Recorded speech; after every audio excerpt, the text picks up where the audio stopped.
क्या पढ़ रहे हैं? हम ग्राफ्स ऑफ एल्जेब्रिक फंक्शंस पढ़ रहे हैं।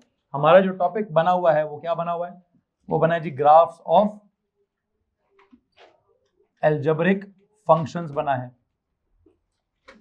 एक बात बड़ी जरूरी है आपके लिए, ये सीक्वेंस समझना बहुत जरूरी है कि हमारा मैथ्स के सीक्वेंस में डेवलप हो रहा है, तभी मैथ्स का सुर पैर समझ आएगा। अगर आप इस सीक्वेंस को रिस्पेक्ट नहीं करेंगे और आप जस्ट सवाल को सॉल्व करने की तरफ जाएंगे तो वो तो बेटा ऑर्डिनरी सवाल होंगे तो उसमें हो जाएगा। जहां सवाल थोड़ा एडवांस होने की कोशिश करेगा, जहां सवाल अपना ए लेवल लाने की कोशिश करेगा, कोई सिचुएशन सी क्रिएट करेगा, तो शायद आप वहां पर परेशान हो जाएंगे।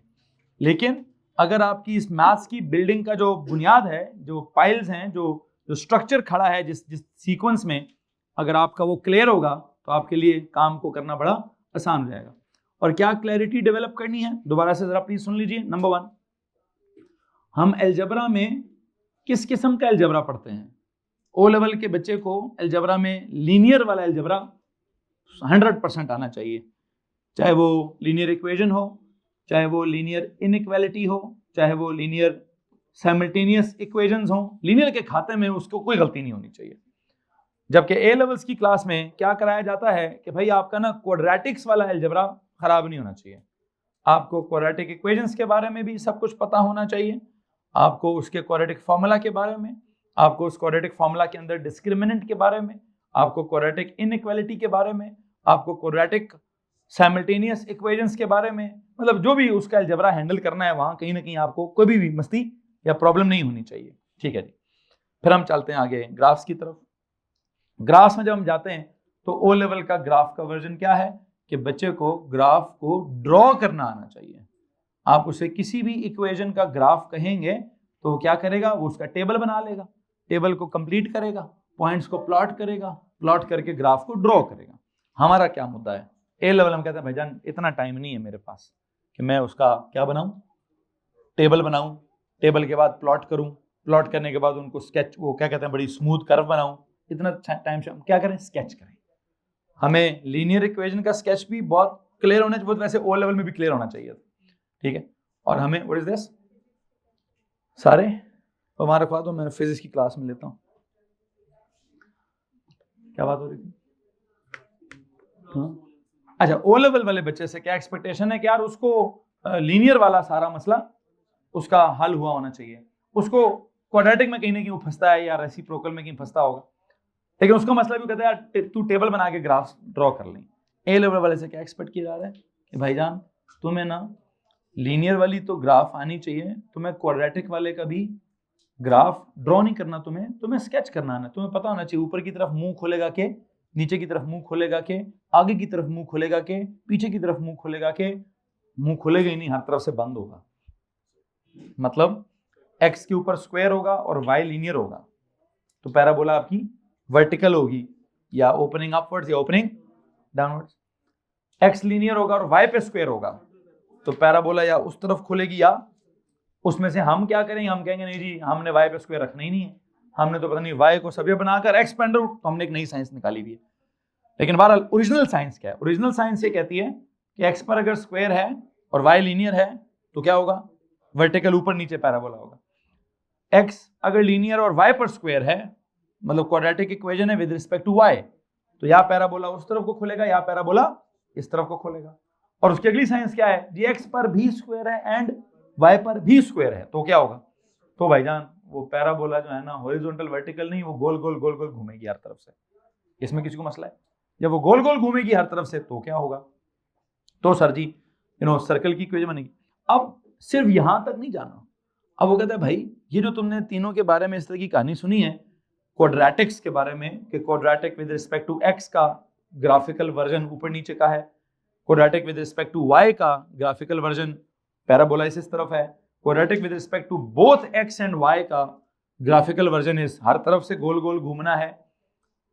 अब वो कहते हैं इसको सिर्फ इक्वेशन की हद तक तुमने नहीं पढ़ना, अब तुम बड़े हो गए हो, अब तुम क्या करोगे, अब तुम जब भी ग्राफ बनाओगे तभी द मोमेंट फंक्शंस का अपने एक पर्टिकुलर टॉपिक होगा था उसको स्टार्ट वो होए ना होए बात की बात, द मोमेंट तुमने ग्राफ बनाना स्टार्ट कर दिया, तुम उसी लम्हे इक्वेशन को क्या कहना स्टार्ट कर दोगे, तुम उसी लम्हे उसको फंक्शन कहना स्टार्ट कर दोगे। क्या इस बात में किसी को प्रॉब्लम है? पहली बात। अच्छा, फिर जब तुम उसको फंक्शंस कहोगे तो लो जी, अब फंक्शंस एक बहुत बड़ी साइंस है, वो अपने आप में एक साइंस डेवलप करना स्टार्ट कर देगी। फंक्शंस की क्या साइंस डेवलप होनी है, मुझे बताइए। मैंने फंक्शंस मतलब ग्राफ्स ऑफ अलजेब्रिक फंक्शंस में जो फंक्शंस की टर्मिनोलॉजी है उसमें क्या कुछ ऐड कर दिया है? आई थिंक सिर्फ डोमेन और रेंज ही किया है। मतलब मुझे नहीं लगता मैंने डोमेन और रेंज के अलावा कोई और लफ्ज इंट्रोड्यूस किया होगा। हाँ, फंक्शन इटसेल्फ जो वर्ड है उसका मैंने मीनिंग एक्सप्लेन करने की कोशिश की है। अगर आप मुझे बता दें मैंने क्या एक्सप्लेन किया? एनीवन? मैंने फंक्शन इटसेल्फ को कैसे एक्सप्लेन किया? कोई कॉपी नहीं दिखनी भाई, पता होना चाहिए दिमाग में होगा आपके। जी बुशरा, ऐसे सारे जवाब बुशरा नहीं देने, कोई और भी दिया करा। जी उबैद। हाँ हो गया सर जी, आसान सी बात आपने कही थी। इक्वेशन को ही क्या कहते हैं? इक्वेशन का ही दूसरा नाम फंक्शन है, ठीक है। लेकिन कब? ग्राफ में। तो हर एक ही चीज के समटाइम दो दो नाम होते हैं। घर में कुछ और नाम होता है, घर के बाहर कुछ और नाम होता है, बंदा एक ही होता है, नाम उसके दो दो होते हैं, ठीक है जी। खैर बहरहाल इसी तरह यहां पर भी फंक्शंस, मतलब इसमें इक्वेशंस और फंक्शंस दो अलग अलग चीजें नहीं है, ये दोनों क्या है? एग्जैक्टली 100% सेम चीजें हैं। सिर्फ फर्क क्या है? नाम क्यों अलग अलग है? एक अलजेब्रा का नाम है इक्वेशन और एक ग्राफ का नाम है फंक्शन। ये हमारा फंक्शन का मतलब आ गया। फिर एक तो ये बात होगी। फिर जब हम फंक्शंस के हिसाब से पढ़ते हैं, हम कहते हैं यार फिर एक काम करो ना, ये इक्वेशनों को y के हिसाब से ना लिखा करो। फिर किस हिसाब से लिखो? अच्छा, इक्वेशंस लिखेंगे तो उसमें लाजमी है कि क्या लिखें? y के हिसाब से लिखें। फंक्शन लिखेंगे तो y के हिसाब से भी लिख सकते हैं और fx के हिसाब से भी लिख सकते हैं। बेहतर क्या है? बेहतर ये कि fx के हिसाब से लिखें ताकि अलग अलग हो ना, टॉप अलग अलग हो। क्या y के हिसाब से लिखा है तो इक्वेशन के हिसाब से लिखा है, fx के हिसाब से लिखा है तो फंक्शन के हिसाब से लिखा है, y के हिसाब से लिखा है तो मैं कहूंगा इक्वेशन, fx के हिसाब से लिखा है तो मैं कहूंगा क्या? फंक्शन। मसला किसी को इस बात से? मैं उम्मीद करता हूं आपको बात समझ आ रही होगी। तो अब सेम सवाल वो दो लफ्जों में पूछ सकता है। सेम सवाल जो आपके टेस्ट में एक सवाल है जहां उसने उसको कर्व बोला और इक्वेशन बोला होगा, वही सवाल वो उसको कर्व बोलकर फंक्शन बोल के भी सवाल सॉल्व कर सकता है। सिर्फ क्या फर्क डाल देगा? वो y लिखा होगा तो वो इक्वेशन बोल के कराएगा, fx लिखा होगा तो वो फंक्शन बोल के कराएगा। इसमें किसी को मसला है? अच्छा, अब असल मसला क्या है? जब उसने किसी इक्वेशन को फंक्शन कह दिया, क्या कह दिया भाई, तो फिर वो सवाल में ना हमें अलजेब्रा में नहीं फंसाएगा। वो अब किधर फंसाएगा? उसके पास अपना फंक्शन में ना बहुत कुछ है फंसाने के लिए। क्या करने के लिए? कि जनाब साहब तुझे फंक्शन की डोमेन रेंज समझानी है, वो तुझे लगा जी बस ग्राफ की शक्ल देखनी है और डोमेन रेंज समझ आ गई, ठीक है। उसके बाद आगे बहुत सारा टॉपिक है, कोई इनवर्स फंक्शन का टॉपिक है, कोई कॉम्पोजिट फंक्शंस का टॉपिक है, फिर बहुत सारे उसके अंदर। आपने तो ओ लेवल में भी शायद इनवर्स पढ़ा होगा, कुछ लोगों ने ओ लेवल में भी शायद कॉम्पोजिट फंक्शन पढ़ा हो, लेकिन वहाँ बहुत मज़े लेने के लिए बड़ी आसान आसान एग्जाम्पलें हमने पढ़ी हैं। अभी हम थोड़ी सी मुश्किल एग्जाम्पल्स की तरफ जाने की कोशिश करेंगे। देखते हैं कि मैंने इनवर्स फंक्शन की तरफ जाना है या मैंने कॉम्पोजिट फंक्शन की तरफ जाना है या मैंने किसी और तरफ जाना है। मैं आखिरी बात देखना चाहता हूँ कि आपका सीक्वेंस क्या डेवलप हुआ हुआ है। ग्राफ्स ऑफ अलजेब्रिक फंक्शन में आपका पहला टॉपिक है ग्राफ ऑफ लीनियर फंक्शन, फिर आपका टॉपिक डेवलप हुआ है ग्राफ ऑफ क्वाड्रेटिक फंक्शन, फिर आपका टॉपिक डेवलप हुआ है graph of under root function, फिर आपका टॉपिक डेवलप हुआ है graph of quadratic equation with respect to both x and y, ठीक है जी, ऐसा टॉपिक डेवलप हुआ है। फिर उसमें आपने कही टाइप्स ऑफ क्वेश्चंस क्या है, टाइप्स ऑफ क्वेश्चंस क्या है जी। सर्कल्स के अंदर आपने कहा सर जी या तो क्या होगा, इक्वेशन गिवन होगी तो ग्राफ पूछ लेगा, ग्राफ गिवन होगा तो इक्वेशन पूछ लेगा। उसके बाद उसकी आपने कोई वर्कशीट की होगी, वर्कशीट की प्रॉब्लम्स हुई नहीं सारी, ठीक है। कॉपी किसकी मेरे पास? तो इसका मतलब आपने एक तरफ से वो क्या बोलते हैं सर्कल वाला जो काम है उसको कंप्लीट करने की कोशिश की हुई है, और आई थिंक मैंने उसकी अगर आपको वर्कशीट दी है, अगर टेस्ट में सवाल आया तो वर्कशीट की प्रॉब्लम्स मैं पहले से करा चुका हूँगा, ठीक है। अब हम करना क्या चाहते हैं जी, हम यहाँ से थोड़ा सा आगे जाना चाहते हैं। आगे जाने के लिए दो बातें मेरे पास, या तो मैं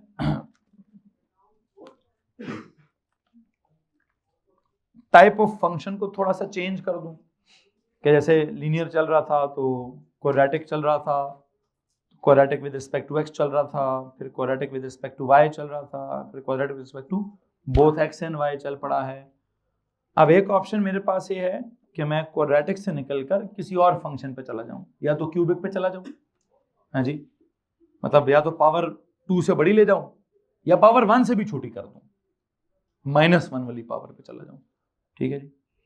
या फिर एक और काम हो सकता है कि मैं क्वाड्रेटिक्स के साथ ही पहले पूरा फंक्शन खत्म कर दूं, मतलब क्वाड्रेटिक्स का इस्तेमाल करके उस एग्जांपल को लेकर जितना भी आपका मीनिंग है किस बारे में जी, जितनी भी मीनिंग है हमारी फंक्शन को लेकर वो सारी खत्म कर दूं, फिर उसके बाद वो सारा कॉन्सेप्ट उठाकर किस किस पे अप्लाई करूंगी, वो क्यूबिक पे अप्लाई करना चाहूँ तो उधर अप्लाई कर दूं, पावर 4 पे अप्लाई करना चाहूँ तो उधर अप्लाई कर दूं, रेसिप्रोकल पे अप्लाई करना चाहूँ तो उधर अप्लाई कर दूं।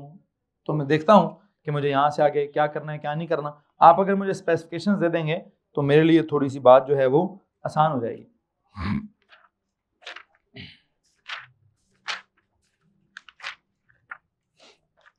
स्पेसिफिकेशंस में फंक्शंस की जब बात आती है तो वो कहता है जनाब साहब, पहले तो मैं आपको कोऑर्डिनेट ज्योमेट्री का जो टॉपिक है उसको पूरा पढ़ना चाहता हूँ कि क्या मैंने अभी भी उसमें से कुछ छोड़ा है कि नहीं छोड़ा। Find the equation of a straight line given sufficient information. Straight line का मैंने कुछ भी नहीं छोड़ा शायद। वही कहता है उसमें mx + c करें, y - y1 कुछ जो भी मर्जी करें सब पूरा हो। फिर कहता है understand that the equation of a circle is x - a का whole square plus y - b का whole square is equal to c का square such that a and b is the centre and c is the, I think ये भी मैं कर चुका। फिर कहता है यार लाइंस और सर्कल्स की जो है ना आपस में कोई ना कोई आएगा, एक पॉइंट ऑफ इंटरसेक्शन या 2 पॉइंट ऑफ इंटरसेक्शन या नो पॉइंट ऑफ इंटरसेक्शन, कहता है उनको आपस में जरा सॉल्व करें, ठीक है। फिर कहता है जी पॉइंट ऑफ इंटरसेक्शन मतलब सारा आई थिंक कोऑर्डिनेट ज्योमेट्री के बीच में कोई भी ऐसी लाइन नहीं है जो मैंने आपसे डिस्कस, मैंने कोऑर्डिनेट ज्योमेट्री को बहुत लंबे तरीके से पढ़ा है। पहले स्ट्रेट लाइन वाली कोऑर्डिनेट ज्योमेट्री थी, फिर पैराबोला वाली कोऑर्डिनेट ज्योमेट्री थी, फिर सर्कल्स वाली। मैं तो अभी भी उसको कोऑर्डिनेट ज्योमेट्री समझता हूँ, मैं अभी भी उसको क्या समझता हूँ भाई, वो पूरे ग्राफ्स को अभी तक जो आपने पढ़ा यूं समझे कोऑर्डिनेट ज्योमेट्री आप खत्म हुई जाकर, क्या समझे भाई कि कोऑर्डिनेट ज्योमेट्री आपने अभी जाके खत्म किया, ठीक है जी। अब यहां से आगे क्या करना है, यहां से आगे अब मैं पढ़ना चाहता हूं फंक्शंस वाली स्पेसिफिकेशंस। और अगर मैं फंक्शंस वाली स्पेसिफिकेशंस पढ़ूं तो जरा सुनिए जनाब साहब, वो सबसे पहली बात क्या कर रहा है, वो कहते हैं जनाब जी अंडरस्टैंड द टर्म्स, कौन कौन सी, function, domain, range, 1-to-1 function, inverse functions and क्या, एंड कॉम्पोजिशन ऑफ फंक्शंस। कहते हैं सबसे पहले तो भाई आपको क्या पता होना चाहिए, आपको ये क्या बोलते हैं, इन तमाम टर्म्स के बारे में एक पर्टिकुलर अंडरस्टैंडिंग होनी चाहिए। अगर इन तमाम टर्म्स की अंडरस्टैंडिंग डेवलप करनी है, असल में ना मैं शक्लों से जान छुड़ाना चाहता हूँ, भी करेंगे सीक्वेंस के जो स्पेसिफिकेशन का सीक्वेंस है, मैं काफी हद तक इसको सम टाइम रिस्पेक्ट करता होता हूँ, इसी को करेंगे जनाब साहब। आज ये अपनी नोटबुक्स की तरफ मुझे क्या करना है, मुझे आपको पढ़ाना है टर्म्स। क्या लिखा था इसमें, पहले क्या लिखिए, टर्म्स रिलेटेड टू, देखें हेडिंग दें, terms related to functions. Topic का नाम रखें जी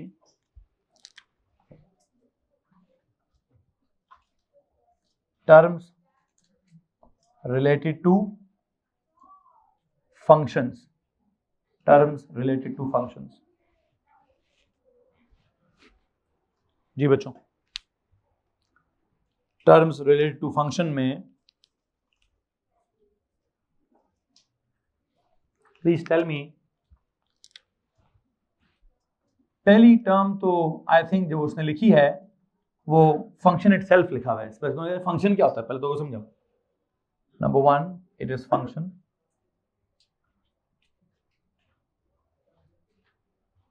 मुझे बस ये टर्म आप समझा दीजिए, क्या बोल रहे थे अभी थोड़ी देर पहले, व्हाट इज फंक्शन, ग्राफ के वक्त में इक्वेशन। देखिए जी an equation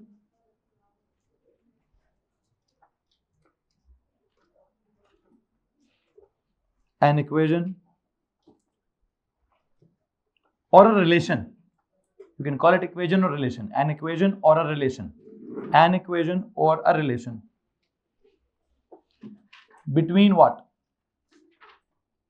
Between x and y or fx. An equation or a relation between, क्या जनाब साहब? Between x and y, या y के साथ क्या लिखें? y और fx, x and y या x और x and fx. ठीक है जी, क्योंकि मैंने आपको क्या फंक्शन के केस में मैं y भी लिख सकता हूं. ठीक है, रिलेशन और इक्वेशन बिटवीन क्या? x and y और fx. उसकी एग्जांपल्स में आपने 3 एग्जांपल्स पढ़ ली हुई हैं. वो क्या 3 एग्जांपल्स पढ़ ली हुई हैं? आई थिंक पहली एग्जांपल हमने उसमें क्या पढ़ी हुई है? That is f of x is equal to क्या? फॉर एग्जांपल लिख दीजिए आप उसके आगे. For example f of x is equal to ax plus b. फिर f of x is equal to ax square plus bx plus c. फिर क्या? f of x is equal to ax square plus b y square plus c x plus d y plus e. वैसे तो हम वो जब equation of a circle लेते हैं तो इक्वल टू क्या लेते थे? Equal to 0. लेकिन एक काम करेंगे, आपको याद है मैंने इसको एफ ऑफ एक्स का इसको क्या कहा था? एफ ऑफ क्या? कुछ याद आ रहा है? F of x comma y. It was something f of x comma y था. ठीक है जी, खैर नाम भी रखा था इम्प्लिसिट. चलो जी, और दिस इज क्या जी? Linear function. This is quadratic function. This is some sort of implicit function. Just लिखना ही है, लिख दीजिए. मैं इम्प्लिसिट की ज्यादा डिटेल में नहीं जाऊंगा. इम्प्लिसिट की ज्यादा डिटेल में नहीं जाऊंगा. खैर, यहां तक अगर आप में से किसी के पास कुछ सवाल है तो आप हाथ खड़ा कर सकते हैं जी. किसका? एफ ऑफ एक्स मतलब होता है. आप क्या पूछना चाह रही हैं? हाँ, function of x. F x भी कहते हैं, एफ ऑफ एक्स भी कहते हैं, एफ कॉलन एक्स भी कहते हैं. पेज के जरा हेडर पे जाइए प्लीज. सबसे आसान बात है क्या लिखना? एफ ऑफ एक्स, फिर एफ एक्स, फिर एफ एरो एक्स, फिर F x. I think all of these notations are used for क्या? fx, f of x, f arrow x, function of x. इस सबको क्या पढ़ेंगे हम? function of x. और इस सबको क्या कह सकते हैं हम? इस सारों को y भी कहते हैं हम. और इस सारों को क्या कहते हैं हम? इस सारों को रेंज भी कहते हैं. बल्कि चलो वो तो उसकी वैल्यूज होंगी, सेट ऑफ पॉसिबल वैल्यूज को. फंक्शन ऑफ x के लिए I think these are all the symbols that you could use. F of x, मतलब f bracket x, f without bracket x, f arrow x, f colon x. कोई और symbol याद आता है sir? यही symbol होता है. इसके अलावा भी कुछ सिंबल है? मेरे ख्याल से यही सिंबल है. लेकिन हम जनरली क्या यूज करते हैं? आई थिंक हम ज्यादातर इस सिंबल के हिसाब से चलते हैं. ठीक है जी. लेकिन अगर पेपर में कभी उसने सीधा सीधा एफ एक्स ही लिख दिया तो परेशान नहीं होना. एफ के साथ एरो लगा के भी एक्स लिख सकता है, एफ के साथ कॉलन लगा के भी कोई एक्स ले सकता है. ये सब एक ही चीज है. बहरहाल अब इसका आई थिंक आप ये सिंबल ही पूछ रही हैं. हाँ, y is a function of x. अब बेसिकली इसका मतलब क्या है कि y है कौन? y is actually in terms of x. y is क्या? y is related to x. y is in terms of x. y is a function of x. तो जब आप ये लिखते हैं ना, अगली बात पेज के हेडर पे क्या लिखनी है? When you write y equals to fx, तो उसको हम पता कैसे रीड करते हैं? y is equal to what? Function of x. अच्छा, इसका दूसरा मतलब क्या है? y is function of x, फिर y is related to x, y is in terms of x. किसको मसला है? y is equal to function of x, y is function of x, y is related to x, y is in terms of x, y has an equation of x. और क्या नहीं, ठीक है जी पुत्र। Implicit, ये सब कुछ आपने पेज के हेडर पे लिखना है भैया।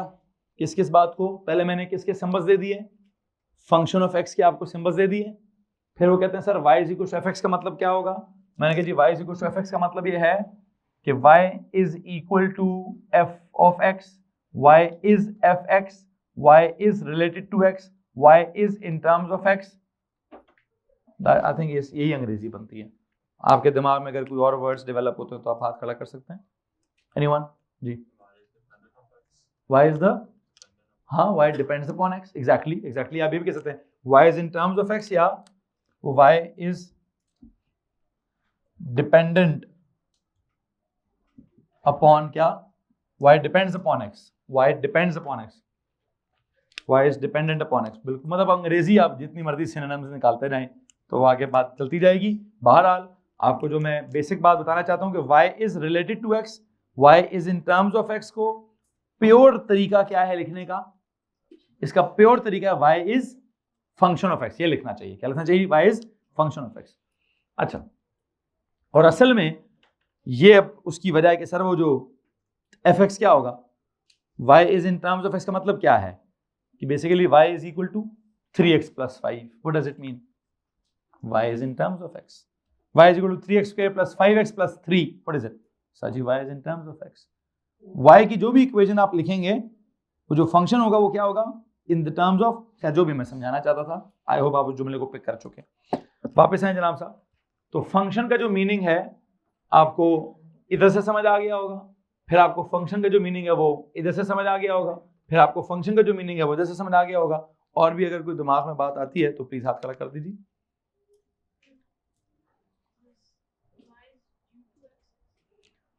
y is due to x, नहीं ये तो ड्यू टू x तो पता नहीं, ड्यू टू x का मतलब कुछ और है। हाँ कह तो मैं सकता हूं, लेकिन y is equal to c भी तो होता है, x ना भी हो तो y होता है। There is example horizontal line की, उसमें there is an equation that is independent of x, बल्कि if it is independent of x, it's not a function of x, it's independent of x. Can a function be independent of x? Yes, it can be independent of x. f of x equals to 3, it will have a graph, it's a function, but unfortunately although it is f of x but it is not in terms of x. Why? उसकी expression में x ही नहीं है, तो क्या करूं, इसलिए वैसे इसको इग्नोर ही करें, ज्यादा बेहतर है। बात कहां से स्टार्ट करें, उसकी बात करें जिसमें x है, मतलब x की पावर 1 है तो उसको लीनियर फंक्शन कह दें, x की पावर 2 है तो उसको क्वाड्रेटिक कह दें, x की पावर 3 है तो उसको क्यूबिक फंक्शन कह दें, x की पावर -1 है तो उसको रेसिप्रोकल फंक्शन कह दें। अब वो इस तरह की बहस में हम यहाँ नहीं जाएंगे, सर जी x की पावर नहीं है तो क्या कहें, x है ही नहीं तो क्या कहें।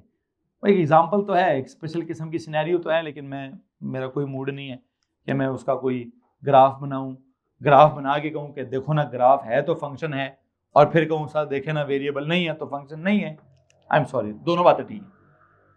अगर आप कुछ सवाल बनाना चाहते तो आपकी मर्जी है, अदरवाइज दोनों बातें ठीक है। एक तरफ मैं क्या कहूँ कि जनाब साहब देखे ना f of x equal to 3 का एक ग्राफ है, तो ग्राफ जिसका होता है वो फंक्शन होता है। वो मैडम मुझे क्या कह दें, सर जी देखे ना f of x equal to 3 में एक्स नहीं है तो वो फंक्शन नहीं है, तो नहीं है जी, मैं कोई बहस नहीं करूंगा। ठीक है, हमारी एक बहस ऑलरेडी चल रही थी, कौन सी वाली, क्वेश्चन नंबर 17 वाली, एक्शन और रिएक्शन वाली, मैं उसी बहस को आज खत्म करूंगा। ठीक है, खत्म वैसे मैं कर चुका हूँ, ठीक है, लेकिन आज मैं उसकी क्लोजिंग सेरेमनी क्लास के अंदर ही करूंगा। ठीक है, उम्मीद करता हूँ क्लास में तुम वो हरकत नहीं करो, ठीक है, लेकिन कर लेना, तुम अपनी आदत से मजबूर, हम अपनी आदत से मजबूर, तुम वो करना जो तुम करती हो, मैं वो करूंगा जो मैं करता हूँ। लेकिन उम्मीद है कि उसके नतीजे में हम किसी ना किसी नतीजे पर तो आज पहुंचेंगे। ठीक है बहरहाल, लेकिन अभी मैं वो बहस नहीं करना चाहता, अभी मैं आगे पढ़ाना चाहता हूँ। ठीक है जी, इजाजत है ना, वैसे नहीं आप खुद बनाए, अच्छा चलो ठीक है। लेकिन क्या बात हो रही है, इसमें से निकलते हैं। फंक्शन का मीनिंग था, मैंने समझा दिया है कि सर जी वो किसी भी इक्वेशन को, किसी भी रिलेशन को, आई थिंक काफी है। आगे चलते हैं, सेकंड टर्म पे चले। What is second term? Second term है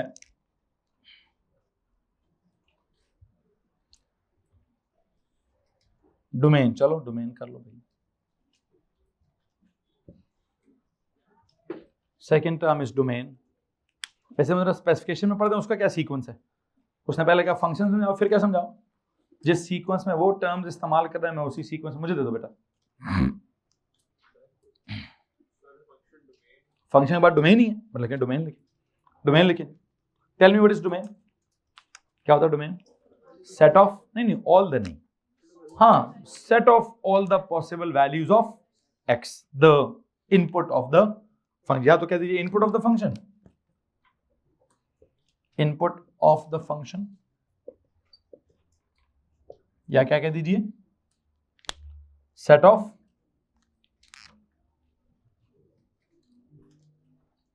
all the possible values of x, okay.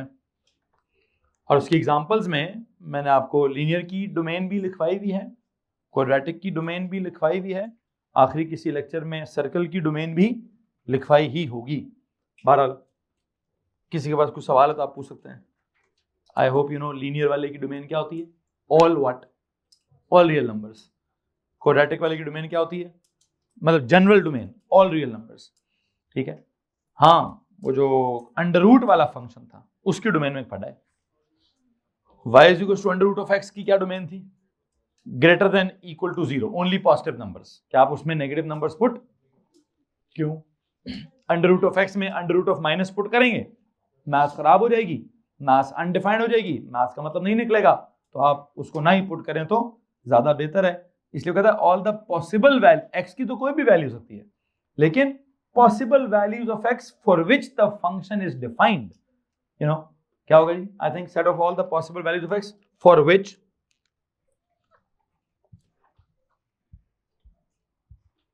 The function is defined. Hello जी, फंक्शन इज डिफाइंड मतलब जो आप वैल्यू उसमें पुट कर सकते हैं जिससे मीनिंग खराब नहीं होगा वगैरह वगैरह, ठीक है। बच्चों आप लोगों का प्रैक्टिकल नहीं हो रहा? हानिया सानिया, अच्छा ठीक है। खैर बहरहाल ये आपकी डोमेन का फिनोमेना हो गया। एग्जांपल्स मैंने पहले से दी हुई हैं, मजीद एग्जांपल्स में आगे जैसे जैसे चैप्टर चेंज करूंगा, जब जब कोई नई एग्जांपल आएगी मैं तब तब आपको उसकी एग्जांपल भी लाजमी दे दूंगा। हाँ, अगर आप कहना चाहते हैं कि सर जी एग्जांपल कोई दे दें, तो आई थिंक कि मैं अगर 3 फंक्शंस पढ़ाऊं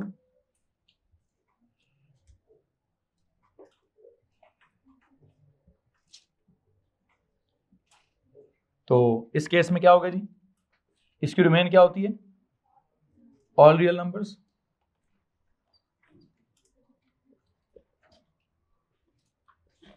इस केस में भी डोमेन क्या होती है, ऑल रियल नंबर्स। ये सब मैंने पढ़ाया हुआ है बच्चों, मैं जस्ट रिव्यू कर रहा हूं। इस केस में डोमेन क्या होती है, ग्रेटर देन इक्वल टू 0। इसके बारे में मुझे बता सकते हैं कौन सी इक्वेशन थी ये, y is equal to f x is equal to a x plus b, ये कौन सी है, y is equal to f x is equal to a x square plus b x plus c, ये कौन सी है, y is equal to f x is equal to under root of x. ऐसे ही है ना जी, किसी को मसला तो नहीं है इस बात से, ठीक है। ये डोमेन का कॉन्सेप्ट होगा। अभी तक मैंने इन 3 की डोमेन, बल्कि एक और की डोमेन भी पढ़ाई होगी, किसकी,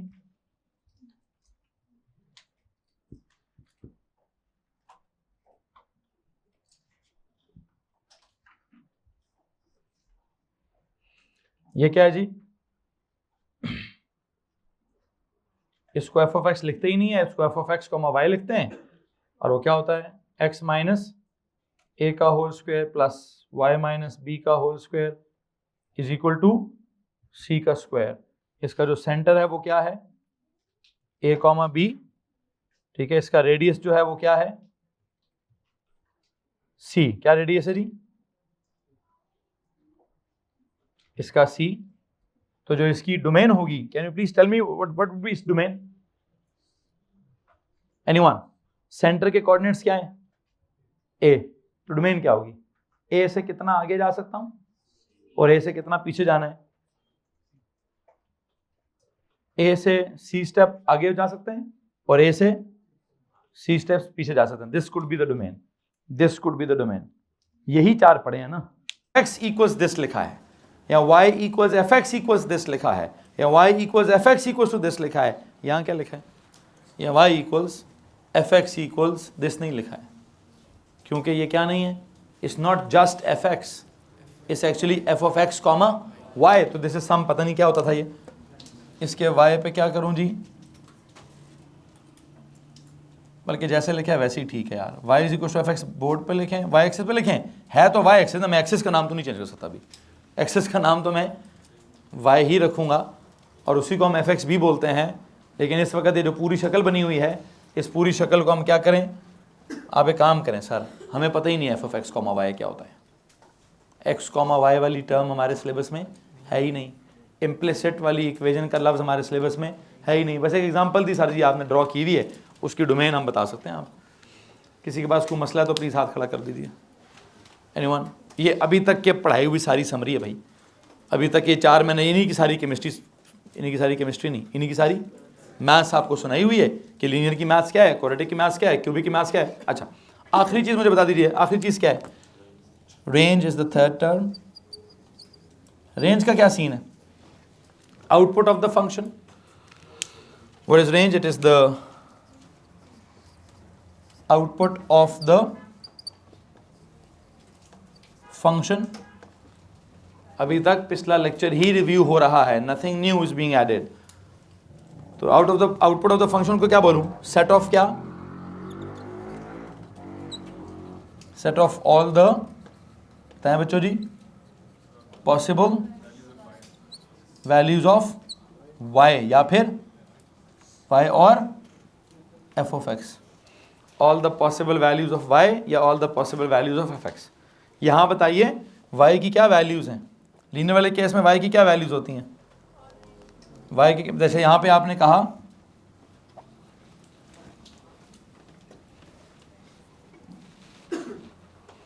मैं यहाँ x एक्सिस पे लिखूंगा जी, x बिलोंग्स टू क्या था?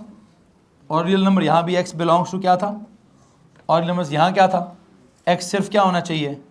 ग्रेटर देन इक्वल टू 0 होना चाहिए। यहाँ x के साथ क्या होना चाहिए था? पता नहीं, a में प्लस c करें और a में माइनस c करें। y की तरफ आए, यहाँ y क्या हो सकता है? यहाँ y बिलोंग्स टू, y का सीन क्या? y की जो अगर लीनियर इक्वेशन तो I believe y belongs to क्या? यहाँ y बिलोंग्स टू क्या? कोई ना कोई मिनिमा है। y is greater than equal to क्या बोलूं? मिनिमा बोल दूं? y is greater than equal to minima. जो भी वो मिनिमा वैसे निकलता कहां से? कंप्लीटिंग स्क्वायर से निकलता। यहां क्या बोलूं? y is greater than equal to 0। यहां क्या बोलूं? यहां y का क्या सीन है? ये आपका सेंट्रल b है, b से c स्टेप्स ऊपर, b से c स्टेप्स नीचे, b प्लस सी, b माइनस सी। जी तो जनाब साहब, यहाँ तक अगर किसी के पास कोई परेशानी है तो वह हाथ खड़ा कर सकता है। ये मैंने रेंज भी आपको समझा दिया है कि रेंज क्या होता है। The output of the function होती है, it is set of all the possible values of y और f x होता है। And you can see the 4 different types of the graphs on the board. That is 1, number 1 what is it? क्या है जनाब? Linear function. Number 2 what is it? Quadratic function. Number 3 what is it? Under root function. Number 4 what is it? Implicit function. क्या? Implicit function. अब उसका symbol क्या है? x, y, f of x। उसको छोड़ें, इक्वेशन कैसे लिखते हैं वो आप देख लें कि आप उसको इस शक्ल में लिखते हैं या आप उसको इस शक्ल में लिखते हैं। This is up to you. किसी के पास कोई सवाल है तो प्लीज़ हाथ खड़ा कर दीजिए। एनीवन? हो गया जनाब? अगली टर्म बताइए उसने जी, फंक्शन समझे, डोमेन समझे, रेंज समझे, फिर 1-to-1 फंक्शन समझे। हेलो जनाब, हेडिंग तो जनाब साहब आज के लेक्चर की पहली बात, ये हमारी पहली बात नहीं थी, ये हमारा पिछला रिवीजन चल रहा था। आज के लेक्चर की ताज़ा खबर। ताज़ा खबर क्या है जी? ताज़ा खबर है about the term number 4। What is it? 1-to-1। I think 1-1 लिखा है कि 1-to-1 लिखा है? 1-1, 1-to-1 फंक्शन। वैसे तो फंक्शन की टाइप्स डिफाइन होती हैं किस बुनियाद से कि x की पावर क्या है। लिखना छोड़ेंगे प्लीज़ कि देखें ना, अभी आपने इन फंक्शंस के नाम किस बुनियाद पर रखे हैं। किसका नाम है लीनियर, ये किस बुनियाद पर है? डिग्री की बुनियाद पर। किसकी बुनियाद पर? x की पावर की बुनियाद पर। किसका नाम है जी क्वाड्रेटिक, x की पावर की वजह से है। इसका नाम है अंडर रूट वाला फंक्शन, x की पावर की वजह से है। इसका नाम पता नहीं कोई है ही नहीं, वो जो भी नाम होगा या नहीं है इसको छोड़ें। इससे पहले तक मैं जो फंक्शंस के नाम रखता आया हूँ वो किस बुनियाद पर रखता आया हूँ? वो इस बुनियाद पर रखता आया हूँ कि उनमें से क्या हाईएस्ट पावर है क्या नहीं है। अब जो एक टाइप आपके सामने रखी हुई है 1-to-1 फंक्शन, बेसिकली ये पता किस हिसाब से है? ये ना डोमेन और रेंज की एक स्पेसिफिसिटी के हिसाब से है। ये पावर का इसमें कोई अमल दखल नहीं होगा कि x की क्या पावर है क्या नहीं है। इसका अमल दखल इस बात से होगा कि for every value of x there is one value of y, या for every value of y there is one value of 1-to-1। 1-to-1 मतलब x की वन वैल्यू अगर कोई है तो उसके कोरिस्पॉन्डिंगली y का आंसर भी 1 ही है, या y की अगर कोई 1 वैल्यू है तो उसके कोरिस्पॉन्डिंगली x का भी 1 ही आंसर है। 1-to-1 what does it mean? For each value of x there is only one value of y, और for each value of y there is only one value of x। ये मतलब यहां तो पूरा उतरता है। कैसे? If I say there is this value of x, for this value of x what is y?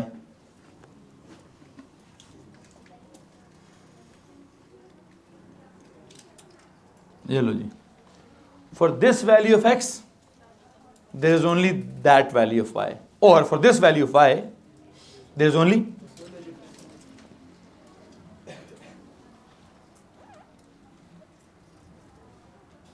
hello.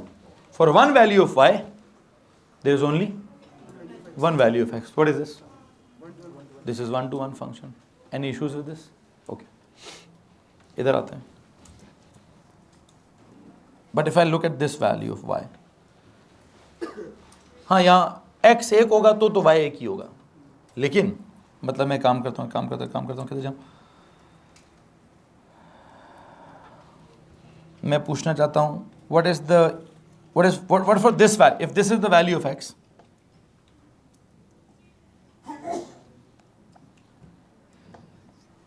for this value of x there is this value of y, but you know what, this value of y is also for this value of x. फटा हो गया एक, क्या फटा हो गया? y की एक वैल्यू के अगेंस्ट x के दो आंसर्स हैं। For one value of y there are, this is not 1-to-1, this is 1-to-2 function. 1-to क्या? 1-to-2 मतलब y का एक वैल्यू है उसके कोरिस्पॉन्डिंगली x के, तो ये 1-to-1 नहीं है। ये कौन था? For one value of y there is only one value of, यहाँ पे for one value of y there are two values. Okay, इधर आ जाए।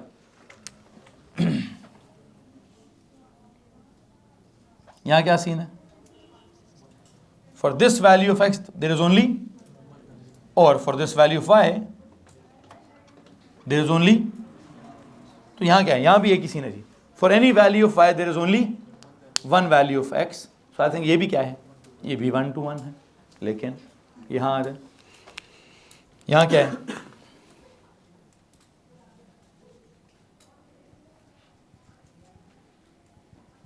यहां तो एक नया मसला है। क्या? For any value of y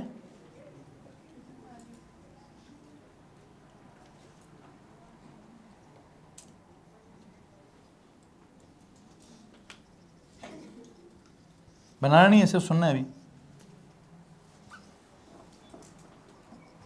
यहां तो अगर y की ये वैल्यू है तो उस वक्त x के कितने आंसर्स हैं? x के दो आंसर्स हैं। लेकिन अगर x के दो आंसर्स हैं तो उन x के दो आंसर्स के अगेंस्ट y के भी दो आंसर्स हैं। तो यहाँ तो 1-to-1 क्या, मतलब 2-to-2 लेकिन ऐसा कोई टॉपिक मैंने सिर्फ क्या पढ़ाना, तो 1 to 1 कौन है इस वक्त आपके 4 में से, पहला वाला और तीसरा वाला, तो मैं इस 1 to 1 को डिफाइन कैसे करूं, ऐसा फंक्शन जिसमें there is only one value of x for any value of y। लिखें जी, such a function, it is such a function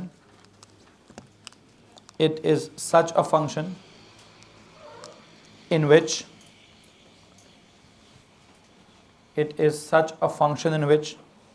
there is what, in which there is only one value of x। ये मैंने draw किया, please अभी मत बनाइएगा, मैं इसको स्टेप बाय स्टेप बना दूंगा, मैं इसको स्टेप बाय स्टेप बना दूंगा जी। Such a function in which क्या, there is only one value of x for any value of y, for any value of y there is one value of x for any value of y। मतलब मैं जुमला ज़रा याद रखिए, मैं x के against y को नहीं चेक कर रहा हूँ, मैं y के अगेंस्ट x को चेक कर रहा हूँ। क्योंकि रफड़ किसके हिसाब से चल रहा है, रफड़ हमारा इक्वेशन y की है ना, तो y की क्या होनी चाहिए, for any value of y there should be only one value of x। जी पुत्र, तो ग्राफ नीचे वाला आ जाएगा।